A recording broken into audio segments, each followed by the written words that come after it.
All right. Good evening, good day, good morning, good afternoon, good night, wherever you are. Guten Tag. Good day, mate.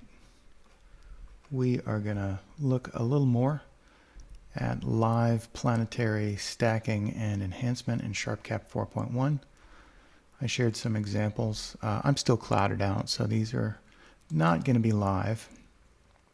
But these are some videos that I recorded last year around the time of opposition to Mars, so late in 2022. And the beautiful thing about SharpCap, one of the beautiful things, is it has this ability to play back your recordings so you can relive them in all their glory. You just go to cameras, test camera 2, that's the high-speed test camera. When you do that, you get this beautiful still pre-processed image of Jupiter. Your videos won't look like that. I'm just warning you. But we're going to go over here to Browse. That's under Testing Controls in the right-hand panel. And I've got some files here I've labeled Good Sir files. And I've only had a chance to test this live on Jupiter.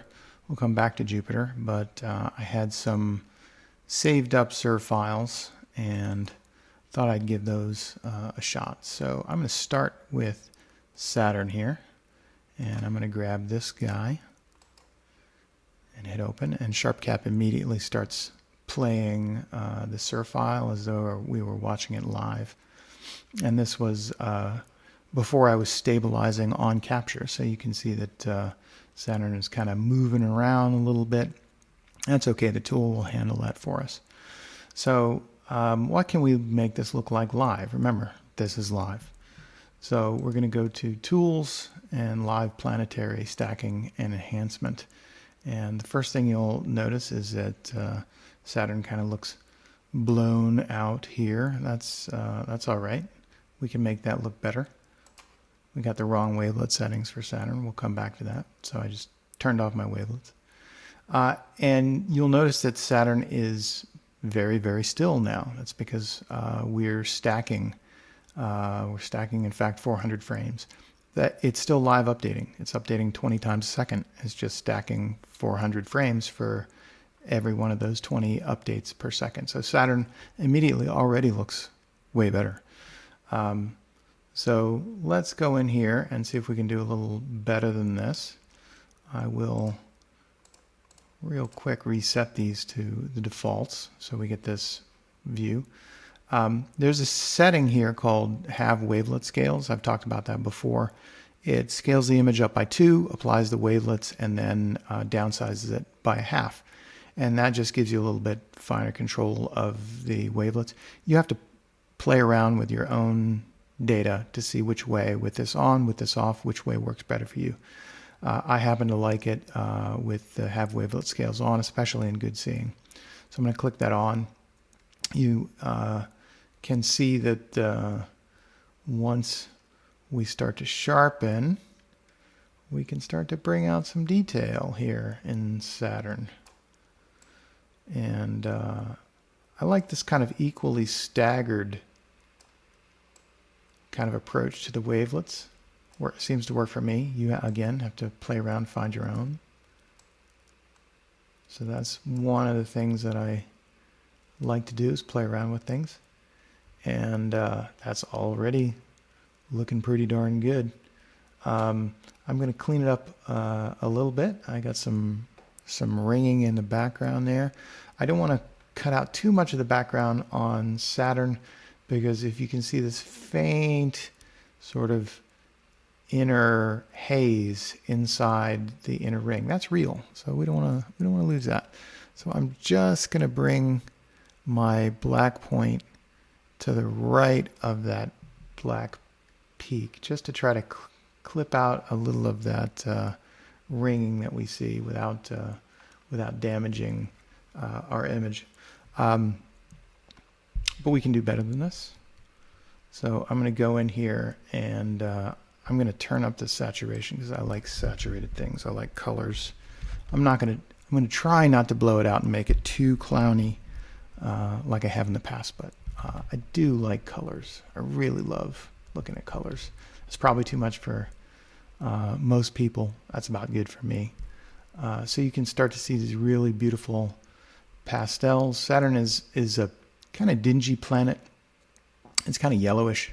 And this is all art. If you want to try to make an image that is scientifically accurate, good for you. You don't agree with me or NASA. NASA very often makes very colorful, very high contrast images, and that's for, that's what the public wants to see, and that's what I want to see, and that's what my friends want to see. They want to see stuff that looks cool, not stuff that's dingy.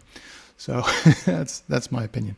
You can see that our sharpening is starting to blow out the red channel here. It's clipping on the top, but that's okay. We have this couple of ways that we can mitigate that. We can bring the red channel down. I'm just going to globally turn down the brightness a little bit until I'm not clipping the red channel anymore. And then I'm going to try to do something about my color balance. I like to make the rings of Saturn as neutral as I can get them. So I'm just going to bring down a little bit of the red and maybe up the blue just a little bit.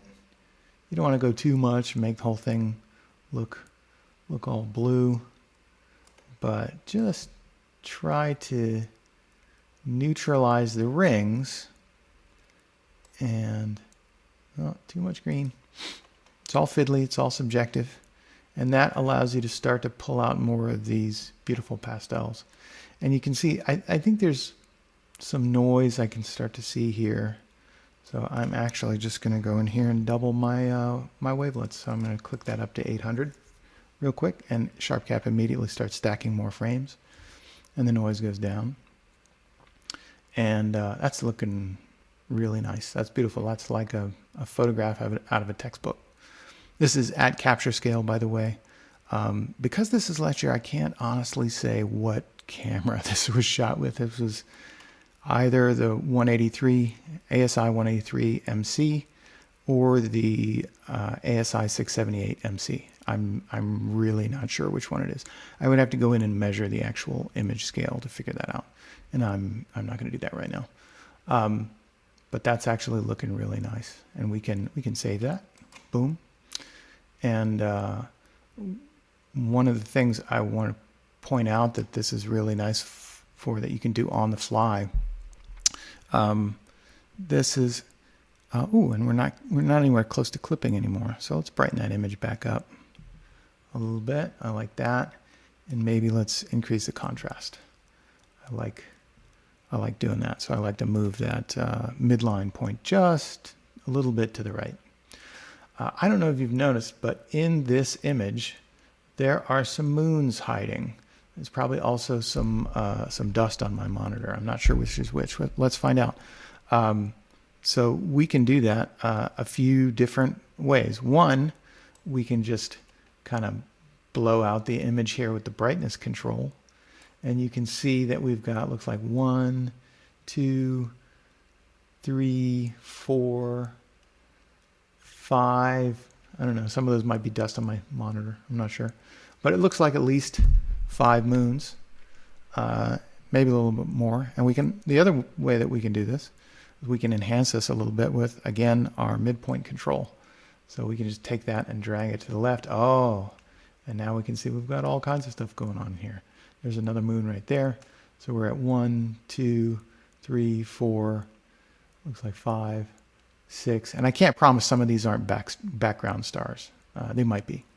I don't know off the top of my head. This is data from a year ago.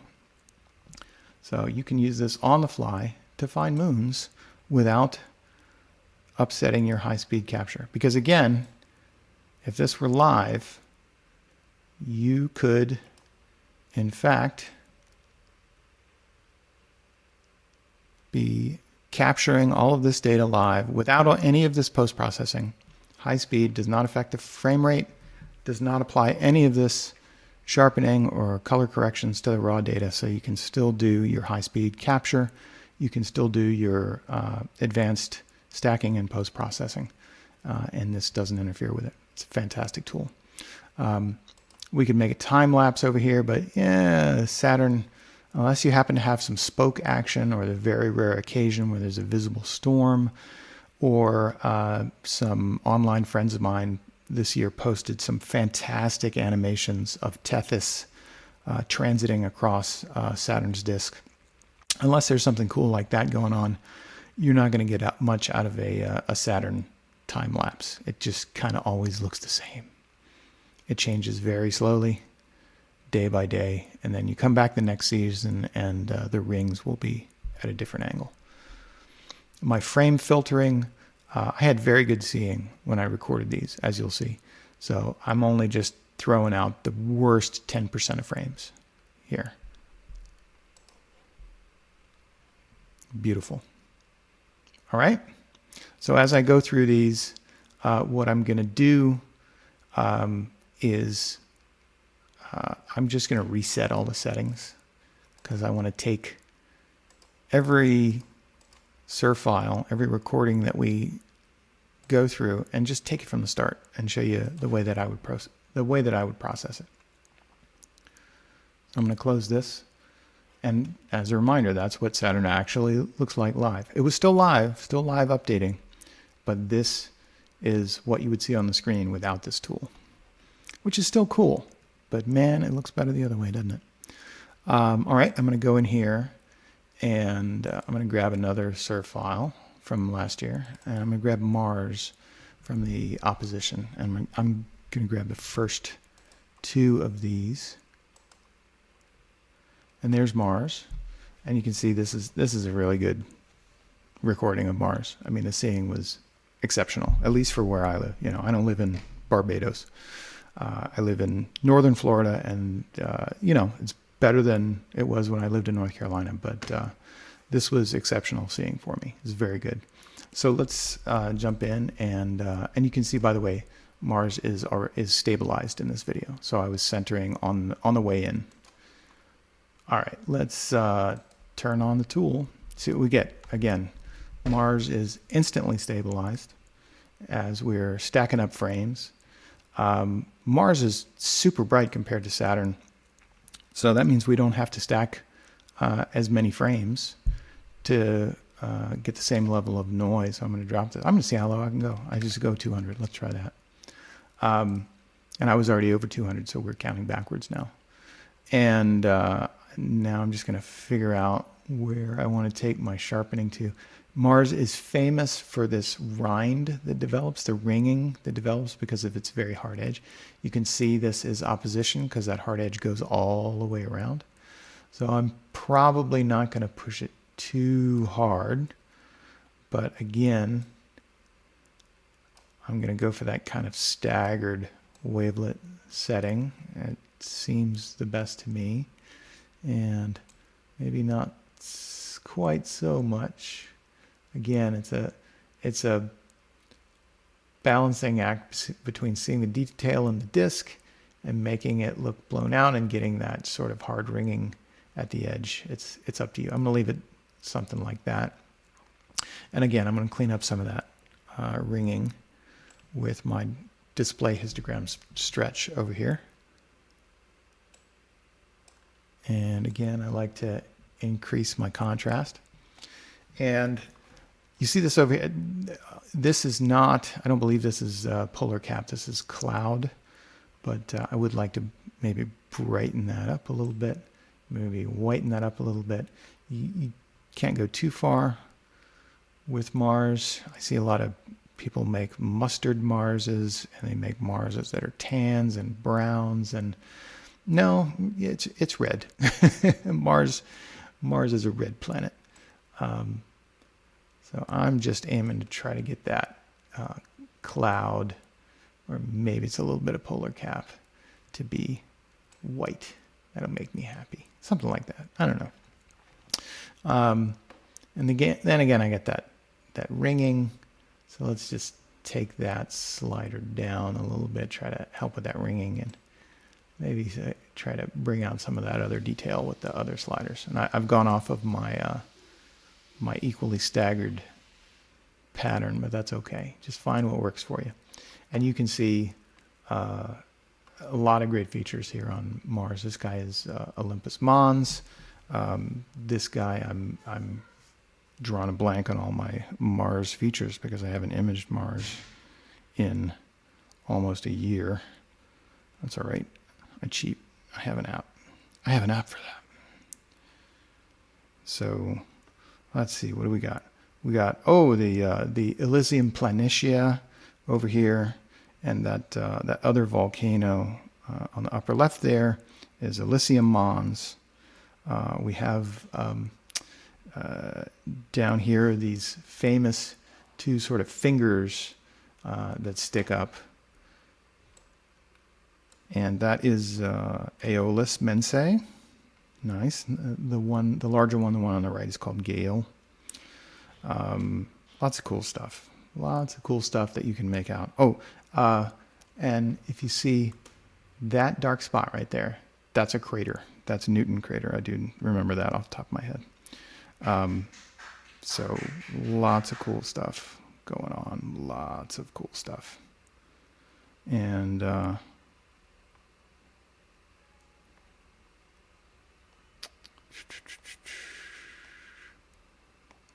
sorry, I got dead air while I'm scrolling around on my Mars app, my Mars map. But yeah, this is Mars as it would be live stacked. Of course, you're not going to get this view at opposition next year because Mars will be a little bit farther away then. It's going to be smaller. But it will be awesome, especially live stacked with good seeing. And again, we can save that image out as a PNG. Nice. And real quick, I'm going to, I don't know if I have to close that actually, but I'm just going to show you it slightly later. Remember on the upper right of Mars, we had Olympus Mons, and this video is from a little while later. And we'll turn the tool back on. You can see all that noise starts to go away. And there's Olympus Mons up there just rotating out of view. And there's Elysium Mons. Those are those two fingers that I was talking about. There's Newton crater, live stacked in SharpCap 4.1. By the way, if you want to get this tool, if you don't have it already, you should. Just go to www.sharpcap.co.uk/sharpcap/downloads. This is the latest version that I'm running. This tool is evolving fast, so that probably by the time you see this, there will be at least one new version. But this is what I'm running right now. I know there's a new version coming because I know it's got several cool new features coming. Okay. Mars. Beautiful. Absolutely beautiful. All right, let's move on to some other cool stuff. Once again, I'm going to reset everything. So we start fresh. And we turn off the tool and Mars starts dancing. Just cool. All right, let's go in and see what we got. Let's jump to the Jupiters because we got some good Jupiters. So this is from November 2nd last year. I just grab the first one of these. And there's Jupiter. Looks pretty good. That's low frequency rippling. That's pretty good. That'll make a good image stacked.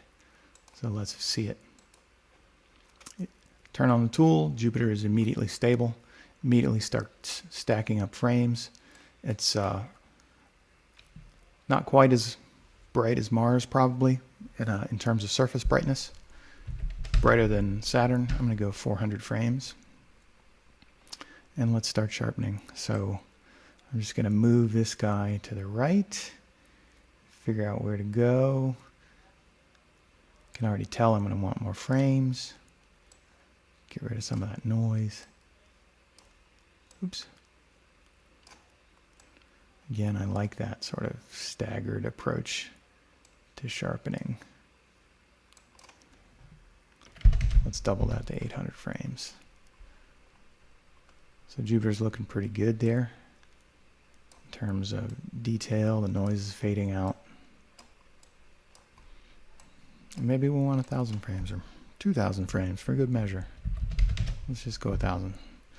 And now let's do something about these faded colors produced by these astro cameras. So I'm going to jump this guy up to, let's say 2.5, something like that.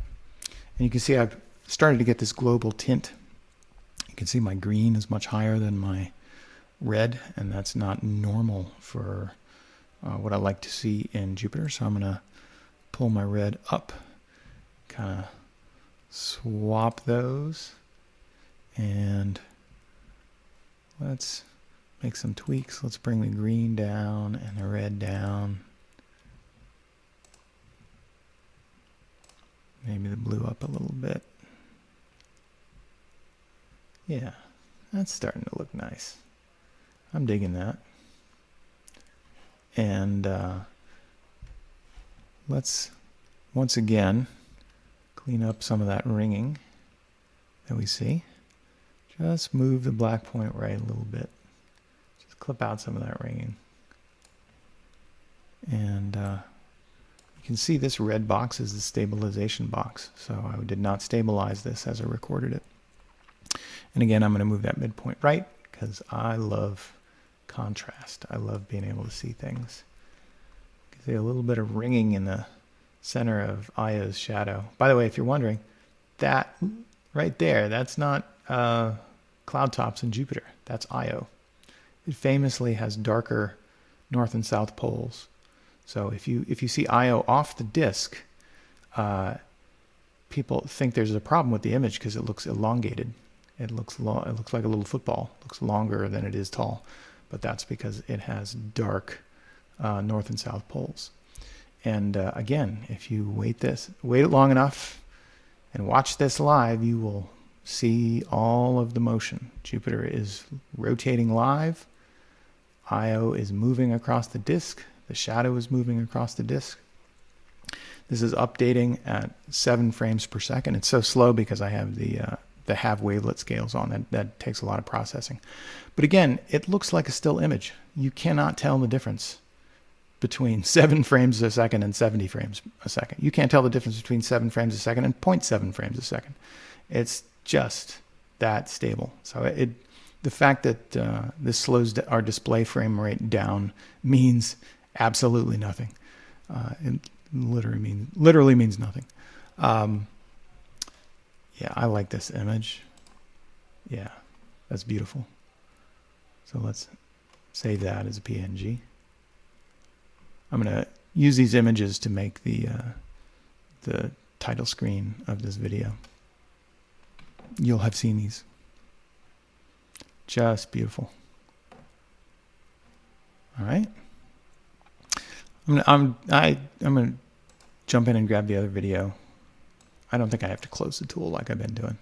I'll show you that. So I'm just going to grab this, and boom, it immediately changes. So you can see that this video is going to require different settings. We're blown out here. I had a different color balance, obviously. Let's see where we're at with this video. We're still stacking up frames, so we're still pretty noisy. If Jupiter looks smaller, that's because we're on auto zoom. So let's go ahead and put it at 100%. This is a larger frame. And this guy over here looks good still. We'll leave him there. And we'll put that back up to 2.5. Get those colors. You can see I had it a little bit better white balanced this time around. Looking pretty good. It's maybe a little too much sharpening. You start to see that ringing around the shadow, right? You just back it off. Again, it's always up to you. That's probably a little more realistic. The cloud tops are soft things. I had somebody tell me once that my Jupiters looked like marbles. It was too hard. That's beautiful. I'm digging that. Digging that a lot. Let's save that as PNG. So this was a little bit later. The shadow has moved over. Io is now leaving the disk. Beautiful red spot. This was Jupiter last year, by the way. It looked very different from Jupiter this year. Very different. Particularly this golden band in the middle. It just has a really different appearance this year.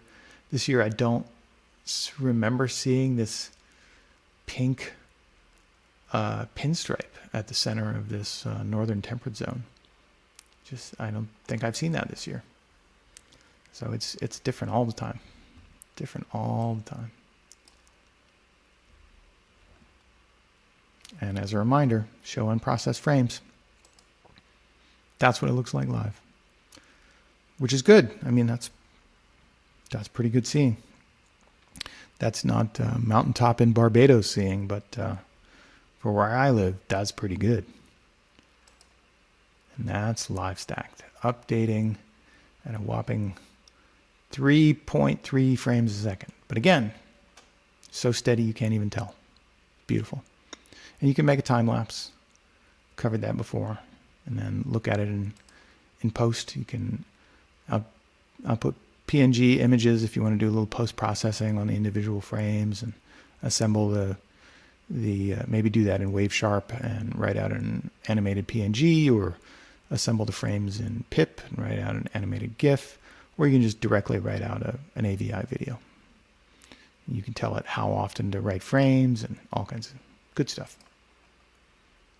Man, that's beautiful. I don't know if you can tell, but Io has moved a little bit farther off the disk since we started this video. Okay. Beautiful Jupiter. Let's move on to, I have some excellent Jupiters according to the name of the file folder. So let's grab one, grab that one. That's an excellent Jupiter, all right. So I had my wavelet settings all the same. SharpCap is building stack. Noise is going away. Stabilized. Oh, look at that. That's Callisto. Let's bring our black clipping down a little bit and maybe turn off our, because Callisto is very dark. It's very dark against the background. So now we've got a brighter Jupiter, but we can see Callisto there. And we can clearly see the disk of Callisto. I would wager if we zoomed in, we could even see some hints of surface detail on Callisto in this video. I don't know. Somebody would tell me that's, sharpening artifact. They're probably right. But in my head, it's beautiful surface detail on Callisto. Again, very, very, very cool. Let's save that as a PNG. All live stacked. Oh, wait. We're blowing out our histogram. We can do better. So anytime you see yourself blown out the histogram, that's occurring because you've turned up the sharpening, which makes the brights brighter. Because by sharpening, you're focusing light from more pixels into fewer pixels. So we can turn down our global brightness to recover that back. There, that's a better image. Save that one. Beautiful. Live stacked. I love it.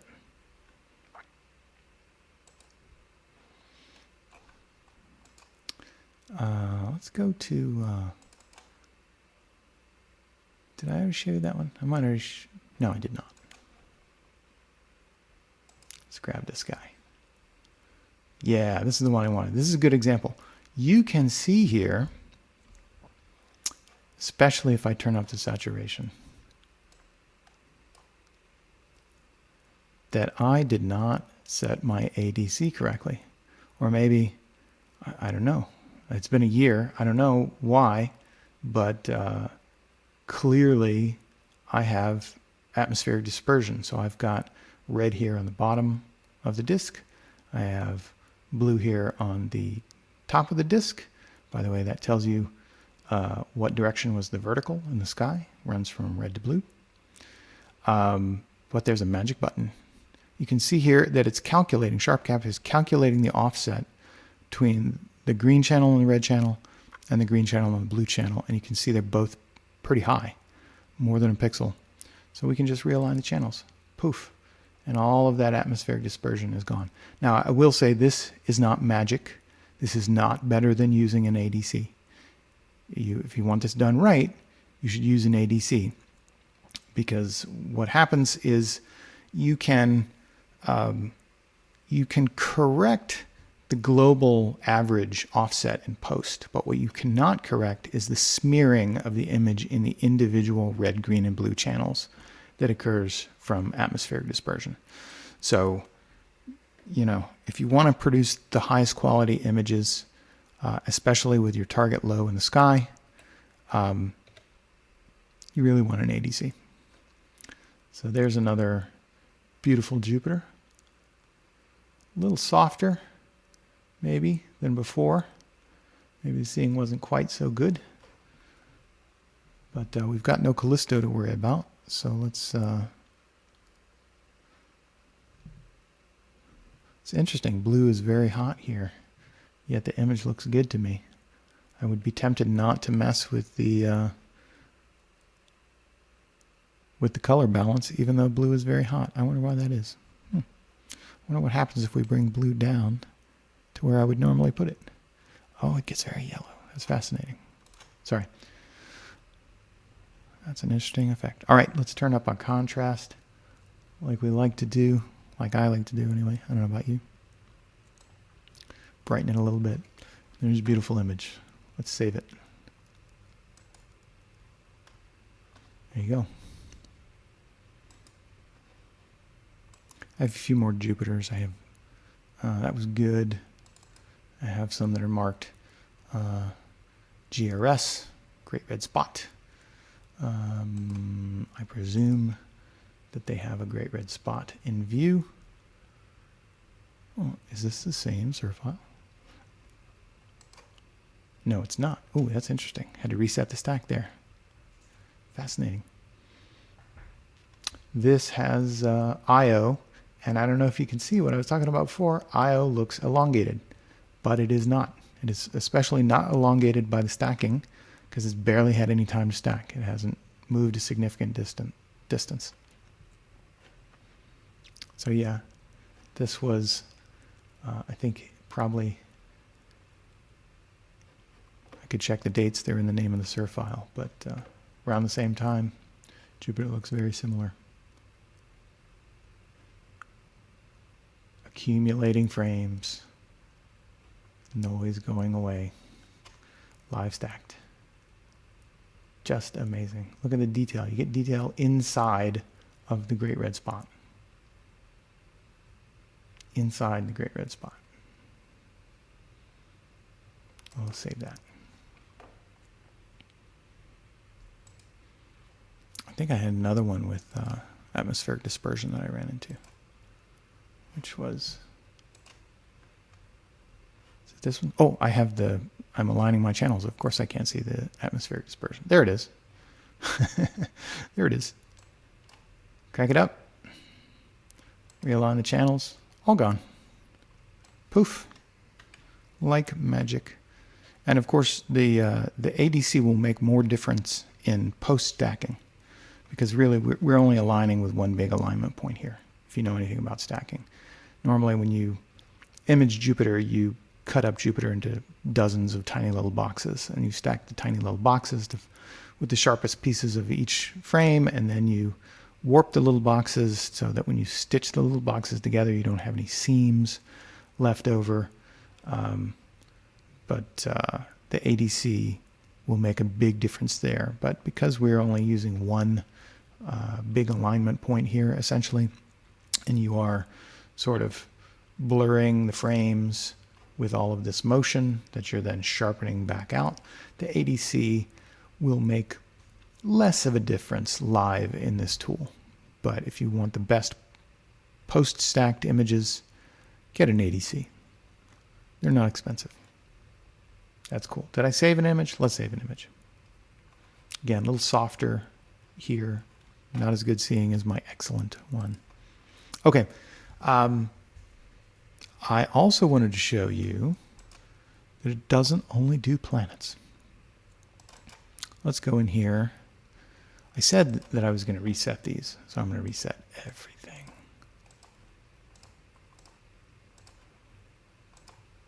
Turn that all off.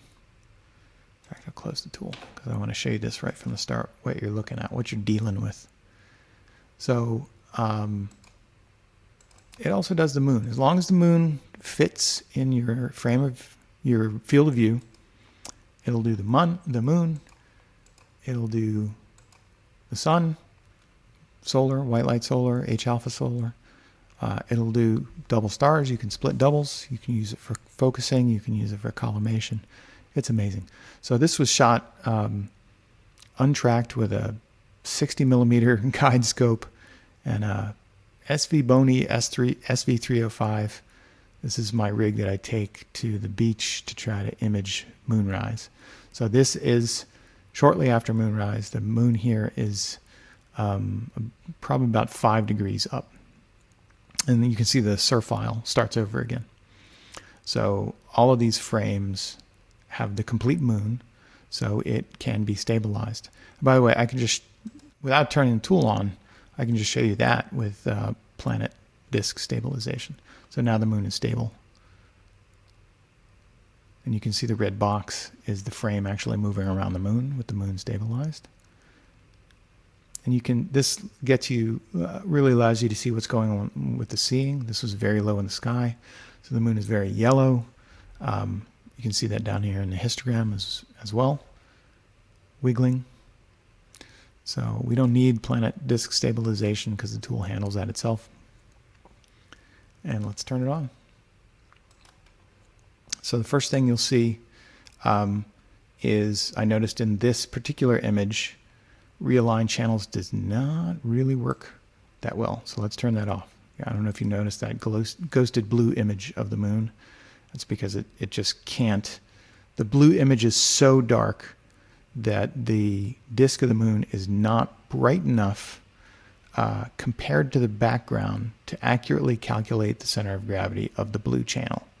So we just turn that off, and then all the channels for the stabilization, it's probably using the green channel. Actually, it's probably not using all of them, just green. At least that's the way I would do it. So the moon is stabilized now, and you can see it stopped wiggling. It's looking pretty good. Let's see if we can't sharpen it up.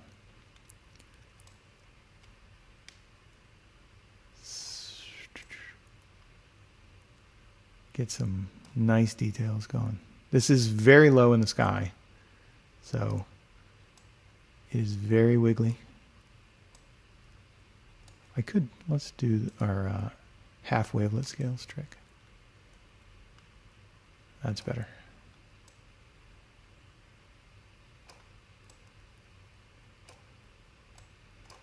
Something like that. You don't want to make it too crispy. I found out if you made it, if you start making it too crispy, you'll start to bring up the chromatic aberration, because it's a little guide scope. It is certainly not an APO. It's an achromatic refractor with just a hunk of glass in there. So let's do something about the color. Color's kind of yellow. First thing we can do is, maybe you like your moons black and white. So we can just take our saturation, which I have been turning up, and instead let's just turn it down and desaturate the image. And then you got a nice, beautiful grayscale image. Let's brighten it up.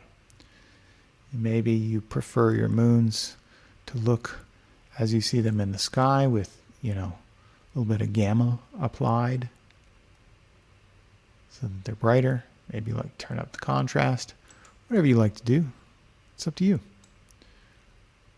Let's turn it up. Okay, that's cool, but one of the things I like to do is I like colorful moons. I am a fiend for colorful moons. So actually, I'm gonna crank up my blue as far as it will go. I wish it would go farther, but Dr. Glover is actually working on that. I asked him, and he very kindly assented. So these ranges will be increased in the next version. So I cranked up my blue. Let's turn down, maybe not that far. Turn down the red and turn down the green. I'm trying to get to as neutralized an image as I can get to.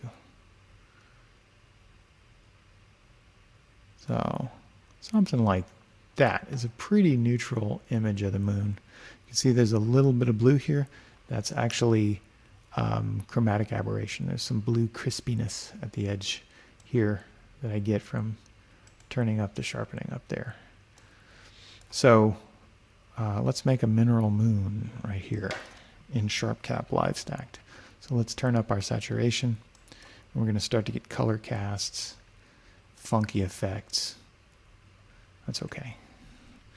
Let's go something like 3, and then see what do we need to do to work on this color cast here.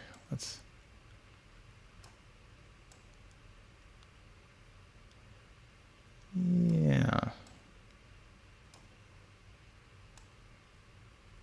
It's starting to get red. Something like that. Let's turn the sharpening down to get rid of that blue fringing. And even though this guy was imaged 5 degrees above the horizon, just after it rose out of the ocean, we can get a beautiful, stabilized, moderately sharp. Again, it'll look like this. Moderately sharp image of the moon with some colors. We can see the difference between, normally I would like a little more blue. This is a really nice slate gray here versus these tans. Next version. But yeah, it works on the moon. It works great on the moon. All you're going to have to do is fit in your frame. All right, let's save that. Live stacked. There's one more thing I want to show you. We've looked at Saturn, we've looked at Mars, we've looked at some nice Jupiters, we've looked at the moon. All those planets that I showed you, funky colors. All those planets that I showed you, they were pretty good seeing. This is not good seeing. This is through a lot of atmosphere. But I do want to show you what I would do in poor seeing. So let's go to an image that I just shot a few days ago in terrible seeing. Just terrible seeing. So this is actually SharpCap captures Jupiter. This is it's actually the 28th, but the UTC date code puts it as the 29th because where I'm located. So I don't think it matters which of these. I don't know which one is the best one, but I'm just going to grab one of them. So what I did was I switched to IR. So that's what it looked like. That was pretty bad, right? It's kind of purple. It's very noisy because my exposure was low. My playback rate here is 20 frames a second, but my actual exposure was I think faster than that because I was trying to freeze the seeing, which I don't really believe too much. I don't put too much stock in that, but I give it a shot. I always gave it a shot. I always try to give it a shot. It never works. You're never going to get a really good image out of bad seeing. So this is what it is in IR. You should have seen what it was in color. Yeah, let's do it. Let's try this. So live planetary stacking and enhancement. And I shot this actually with a Barlow in, which is a terrible idea. And I'm just going to take that Barlow back out by going to 66%. And the first thing I'm going to do is I'm going to look at my color channels here, and I could just desaturate it the way that it is, and maybe that would be the best policy. I'm not actually sure. I'm going to actually try to balance my channels as much as I can. Maybe something like that. So it looks perfectly neutral. And then I can desaturate it. Okay, and let's sharpen it. So let's, I don't know how much sharpening is going to help on this guy because the fact I'm going to turn the half wave scales off, and I'm probably going to need more stack depth here, because this is a situation with the seeing. So we just kind of turn these up, accumulating more frames. And again, with IR, you can be a little bit freer in your sharpening, because you don't start to see bizarre color artifacts. We'll go something like that. It's still noisy. it's just bad. It's just really bad. Let's bump it up. And it's noisier. Might take more frames here, because my exposure was shorter. So each individual frame is noisier. So I'm just going to go to, you do have to be careful stacking lots. Also, the frame filtering this is probably not helping here with the seeing so bad. You can probably just turn it off. You just want more signal to noise ratio. So you do have to be careful in the total depth in time of your stack, because you can start to get smearing, right? Because this is not auto stackered. You don't have tiny little alignment points that can keep up with the movement of the planet. You have one big alignment point. And if you stack deep enough, you will start to smear it. And a telltale sign of that, if you have any moons in the view, you'll see the moons start to elongate, and not like Io is fake elongated, but really elongated. If you see like Ganymede or Europa, and they are starting to get elongated, you're probably stacking too many frames. So that's what IR looks like in terrible seeing. Again, we can clean up that ringing a little bit. Try to enhance our contrast a little bit. So even in terrible seeing, if you have an IR filter, pop that sucker in, and you can still get some really enjoyable views.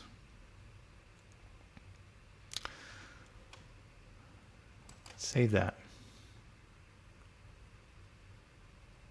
So there it is, SharpCap Planetary Live Stacking and Enhancement in SharpCap 4.1. It will do planets beautifully in all kinds of seeing. It'll do IR. It'll do the moon. It'll do the sun. You can split doubles. You can use it for focus. You can use it for collimation. I'm going to do hopefully some videos on all of that. Somebody asked me to do a video where I actually do these captures, because I've been clouded out, and most of it, everything that I've posted so far has been recorded SIR files.